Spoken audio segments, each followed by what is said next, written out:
एक ऐसी love story जिसको सुनकर मुझे बहुत अच्छा लगा, अच्छी फीलिंग आई और यहाँ जो वाक़ई में जो जीवन साथी का मतलब होता है, इन कपल ने सृजना नाम की लड़की ने अपने हस्बैंड के जो आखिरी पल तक जो जी जान से रात दिन जाग कर और उन सारी पलों को कैमरे में कैद करके जो मिसाइल काम की है। वैसे तो आजकल लव स्टोरी इतनी वफ़ादारी के साथ, इतनी शिद्दत के साथ लोग निभाते नहीं हैं और बहुत कम केस ऐसे देखने को मिलते हैं जो सृजना विवेक ने एक मिसाइल काम की। ये दोनों नेपाल के रहने वाले हैं और 2014 से इन दोनों की दोस्ती होती है स्कूल कॉलेज के दरमियान और यहाँ दोस्ती प्यार में बदल जाती है। दरअसल इन दोनों के जो मिजाज थे वो एक जिंदा दिली से जीने के थे और हर बात को अपने जो भी थी सच्चाई सफाई से एक दूसरे को बताना। और ऐसी ही सृजना थी, वो भी एक जिंदा दिल लड़की थी, खूबसूरत थी, टैलेंटेड थी। इसीलिए इन दोनों के जो आदतें थी, जो स्वभाव थे और जो शौक थे वो एक दूसरे से मैच कर जाते हैं और इनकी दोस्ती हो जाती है और दोस्ती प्यार में बदल जाती है। इसके बाद ये दोनों साथ में पढ़ाई करते हैं। ग्रेजुएट कंप्लीट करने के बाद यहाँ से फिर आगे की पढ़ाई करते हैं, अपनी फैमिली को अपने रिश्ते के बारे में बताते हैं और 2020 में इनकी शादी परिवार के आशीर्वाद से हो जाती है। इसके बाद जो सृजना है अपने ससुराल यानी विवेक के घर चली जाती है, लेकिन विवेक का कैरियर बनाने का जो सपना था वो चांद सितारे ब्रह्मांड के बारे में खोजबीन करता था। फिजिक्स सब्जेक्ट से पढ़ाई की थी और भी अधिक इसमें साइंस में इंटरेस्ट था, इसीलिए वो अमेरिका जाना चाहता था। विवेक अच्छे परिवार से, सृजना भी अच्छे, किसी बात की कोई कमी नहीं थी। विवेक का एक भाई, माँ बाप और सृजना उसकी पत्नी जो कि लव मैरिज में मिली थी और इन दोनों के जो स्वभाव संस्कार थे वो बहुत अच्छे से मैच करते थे और एक दूसरे के साथ बहुत प्यार से ये लोग रहते, एक दूसरे को समझते थे। फिर अमेरिका चले जाते हैं, वहाँ काम करते हैं और पढ़ाई करते हैं, रिसर्च करते हैं, काम भी करते हैं साथ में।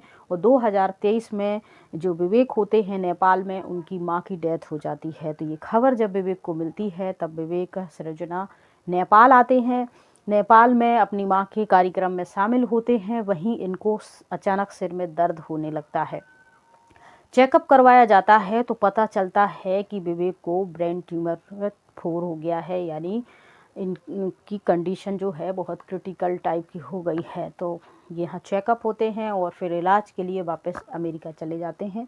वहाँ अमेरिका में इनके ब्रेन का इलाज होता है। इनको जो ब्रेन ट्यूमर कैंसर हो गया था उसका इलाज वगैरह होता है और 2-3 साल हो जाते हैं।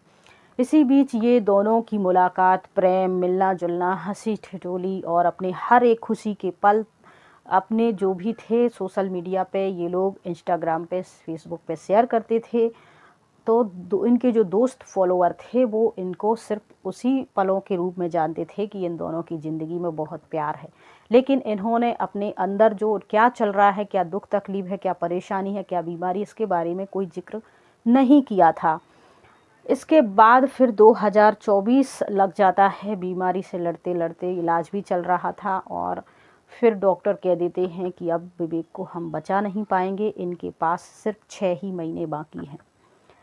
तब सृजना कहती है कि नहीं, जो कुछ आपने तो अपना काम कर दिया है, लेकिन मुझे परमात्मा पे और अपने प्यार पे पूरा भरोसा है, मैं इनको बचा लूँगी। और ऐसे कई मिरेकल हुए हैं, चमत्कार हुए हैं, जो व्यक्ति की अचानक से बीमारियां ठीक हुई हैं तो वो अपने पूरे शिद्दत के साथ इस रिश्ते को निभाती हैं और वो लोग फैसला करते हैं कि इस 6 महीने में जो भी हमारे बीच अच्छा बुरा होगा वो हम सब चीज़ें कैमरा में कैद करेंगे, उन सब यादों को और अपने दोस्तों के साथ शेयर करेंगे।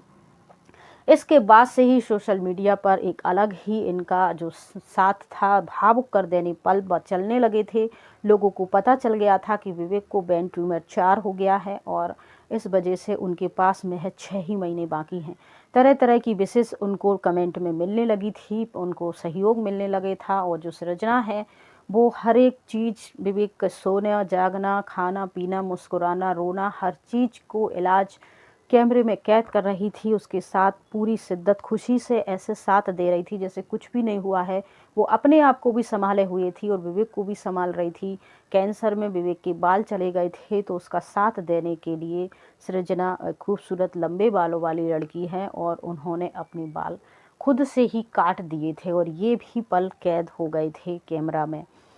विवेक का इतना साथ दिया, कहीं ना कहीं विवेक भी सृजना की ये सारी परेशानी को महसूस कर पा रहा था, लेकिन वो पूरी हिम्मत के साथ, ऐसे एक्सप्रेशन के साथ उसके साथ खड़ी हुई थी, हम सफ़र बन के, एक ताकत बन के, एक हिम्मत बन के कि कुछ भी नहीं हुआ है, मैं बिल्कुल ठीक हूँ, तुम भी बिल्कुल ठीक हो जाओगे।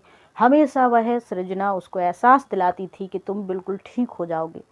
और फिर 19 दिसंबर 2024 को जो विवेक सो जाता है तो फिर वो कभी उठता नहीं है। वो जब ये पल आता है तो तब जो सृजना होती है इस सारे पलों को, उनके साथ एक दो दोस्त और होते हैं जो वीडियो बनाते हैं उनके हर पल की, तो ये भी उनने जो पल थे वो कैमरे में कैद कर दिए थे। और जो सृजना होती है यहाँ, वो एक ही लाइन बोलती है कि कैंसर जीत गया है और मेरा प्यार हार गया है। ऐसा भी वक्त आ जाता है सृजना की लाइफ में कि विवेक के अंतिम संस्कार तक के पैसे नहीं थे।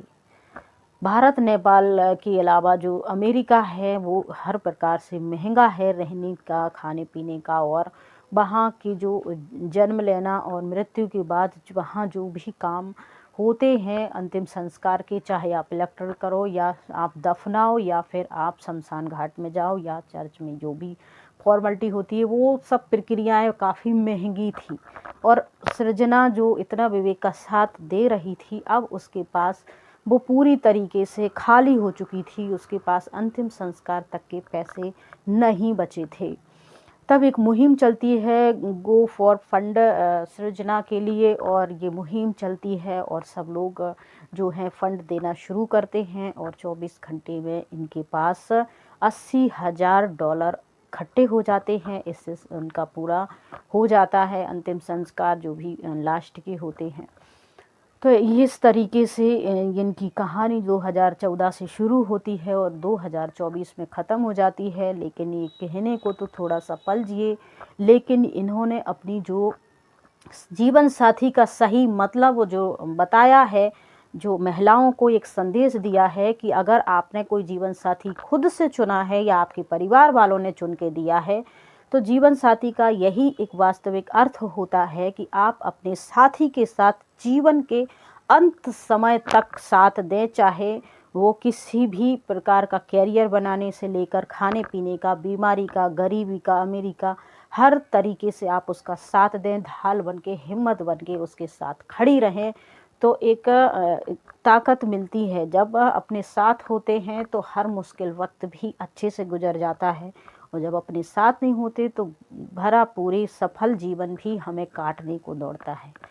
तो इस कहानी से यही शिक्षा मिलती है कि जीवन में हमेशा अपने पार्टनर के साथ खड़े रहो, ताकत बन के, कमजोरी बन के नहीं। वहीं एक विवेक अतुल की पत्नी थी जो पैसों के लिए अतुल को ही इस दुनिया से जाना पड़ा, और एक ये पत्नी थी जिन्होंने साथ दिया। पैसे तो लास्ट में ख़त्म हो गए थे, लेकिन साथ और इम्प्रेशन इनका ऐसा फेस का बना रहा कि मैं खुश हूँ, तुम बच जाओगे, ठीक हो जाओगे। कभी भी विवेक को ऐसा एहसास नहीं होने दिया। तो ये कहानी जब मैं सुन रही थी, पढ़ रही थी, तो मैं बहुत भावुक हो गई थी। कई बार मेरा दिल भर आया था, आँख भर आई थी, और अभी भी मैं संभाले हुए जैसे तैसे ये कहानी आपको बता रही हूँ। और ये बताने का एक ही उद्देश्य है कि आप अपने पार्टनर के साथ इतने ही प्यार और शिद्दत के साथ जीवन जी के देखिए, आपको बहुत अच्छा फील होगा। शुक्रिया कहानी देखने सुनने के लिए। और मैं उन कुछ लोगों का नाम लेना चाहती हूँ जो कहानी सुनते हैं बड़े इत्मीनान से और कमेंट भी करते हैं। तो ये हैं राजेंद्र बांद्रा उत्तर प्रदेश से, वेलकम सर। और मोहनलाल मल्होत्रा फरीदाबाद से, Suman Satyendra Singh sir, welcome sir, स्वागत है। और अगर आप लोग भी चाहते हैं आपका नाम वीडियो के लास्ट में लें तो अपना नाम बताएं और आप कहां से वीडियो देख रहे हैं उस जगह का नाम बताएं।